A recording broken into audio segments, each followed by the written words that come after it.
بسم اللہ الرحمن الرحیم۔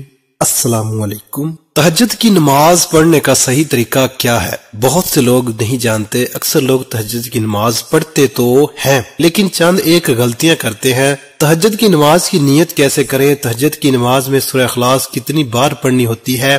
8 مرتبہ، 6 مرتبہ، 4 مرتبہ یا 2 مرتبہ؟ تہجد میں کوئی اور سورت پڑھ سکتے ہیں یا نہیں؟ کیا تہجد کے لیے سونا ضروری ہے یا بغیر سوئے بھی ہم تہجد کی نماز پڑھ سکتے ہیں؟ تہجد کی نماز کا وقت کب شروع ہوتا ہے اور کب تک رہتا ہے؟ اس کا افضل وقت کون سا ہے؟ تہجد کی نماز کی کتنی رکعتیں ادا کر سکتے ہیں؟ ان تمام سوالوں کے جواب آج اسی ایک ہی ویڈیو میں آپ کے ساتھ شیئر کرنے جا رہا ہوں، اس لیے اس ویڈیو کو آپ نے بالکل بھی سکپ نہیں کرنا۔ ویڈیو کو آپ نے آخر تک دیکھنا ہے تاکہ آپ کو ہر ایک بات کی اچھی طرح سمجھ آ سکے۔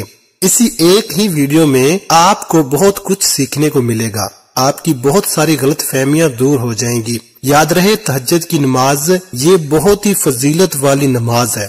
آقا کریم صلی اللہ علیہ وسلم کی ارشاد مبارکہ کا مفہوم ہے کہ فرض روزوں کے بعد سب سے افضل روزہ محرم کا روزہ ہے، اور فرض نمازوں کے بعد سب سے افضل نماز رات کی نماز یعنی تہجد کی نماز ہے۔ اس لیے ہمیں تہجد کی نماز ضرور ادا کرنی چاہیے، اس سے اللہ کا قرب حاصل ہوتا ہے اور اللہ رب العالمین کو یہ نماز بہت زیادہ پسند ہے۔ اور یہ بھی یاد رہے کہ تہجد کی نماز کا وقت قبولیت کا وقت ہوتا ہے۔ اس وقت اللہ رب العالمین دعائیں قبول فرماتا ہے۔ آقا کریم صلی اللہ علیہ وسلم نے ارشاد فرمایا کہ رات کے آخری حصے میں اللہ رب العالمین آسمان دنیا پر اپنی رحمتیں نازل فرماتا ہے اور اللہ کی طرف سے اعلان کیا جاتا ہے کوئی مجھ سے مانگنے والا کہ اپنے گناہوں کی بخشش مانگے اور میں اسے بخش دوں؟ ہے کوئی مجھ سے رزق مانگنے والا کہ میں اسے رزق عطا کر دوں؟ ہے کوئی بیماریوں سے شفا مانگنے والا کہ میں اس کی بیماری دور کر دوں؟ یہ قبولیت کا وقت ہوتا ہے، اس لیے ہمیں چاہیے کہ ہم تہجد کی نماز کی پابندی کریں۔ اب آئیے ناظرین بات کرتے ہیں کہ تہجد کی نماز کی نیت کیسے کریں گے۔ یاد رہے کہ نیت یہ دل کا پختہ ارادہ ہے۔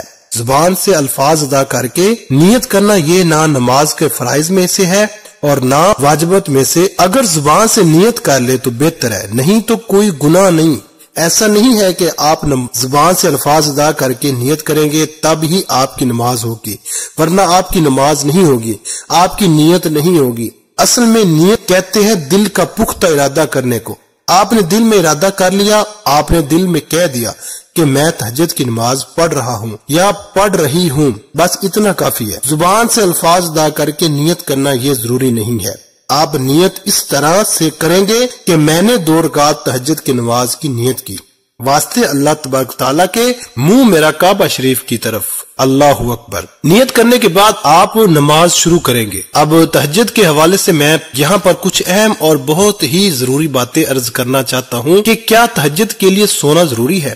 دیکھیں، اس میں علماء کرام کا اختلاف ہے۔ بعض علماء کرام فرماتے ہیں کہ اس کے لیے سونا ضروری نہیں ہے اور بعض فرماتے ہیں کہ اس کے لیے سونا ضروری ہے۔ اصل جو ہے وہ تہجد کی نماز نیند سے بیدار ہونے کے بعد جو نماز ادا کی جائے وہ تہجد کی نماز ہے۔ جو علماء کرام فرماتے ہیں کہ اس کے لیے سونا ضروری نہیں ہے، وہ بھی یہی کہتے ہیں کہ افضل یہ ہے کہ سو کر نیند سے بیدار ہو کر تہجد کی نماز ادا کی جائے۔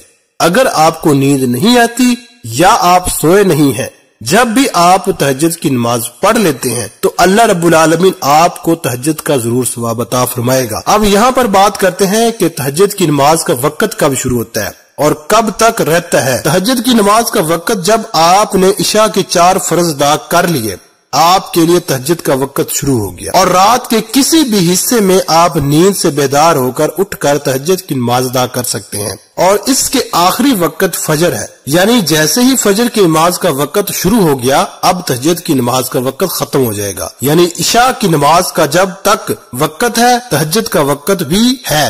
آپ تہجد پڑھ سکتے ہیں، جیسے ہی فجر کی نماز کا وقت شروع ہو گیا، عشاء کا وقت ختم ہوا، آپ تہجد کی نماز کا وقت بھی ختم ہو جائے گا۔ اور اسی طرح اس کا افضل وقت جو ہے وہ رات کا آخری حصہ ہے، یعنی جو سحری کا وقت ہوتا ہے یہ سب سے افضل وقت ہے۔ اس وقت تہجد کی نماز ادا کرنا سب سے افضل ہے، کیونکہ اس وقت اللہ رب العالمین آسمان دنیا پر اپنی رحمت نازل فرماتا ہے، اور اس وقت اعلان کیا جاتا ہے جس طرح کہ میں نے پہلے حدیث پاک کا مفہوم بیان کیا ہے۔ اب ہم بات کرتے ہیں کہ تہجد کی نماز کتنی رکعتیں پڑھ سکتے ہیں۔ ناظرین، تہجد کی نماز آپ 2 رکعتیں بھی پڑھ سکتے ہیں، 4 بھی پڑھ سکتے ہیں، 6 بھی پڑھ سکتے ہیں،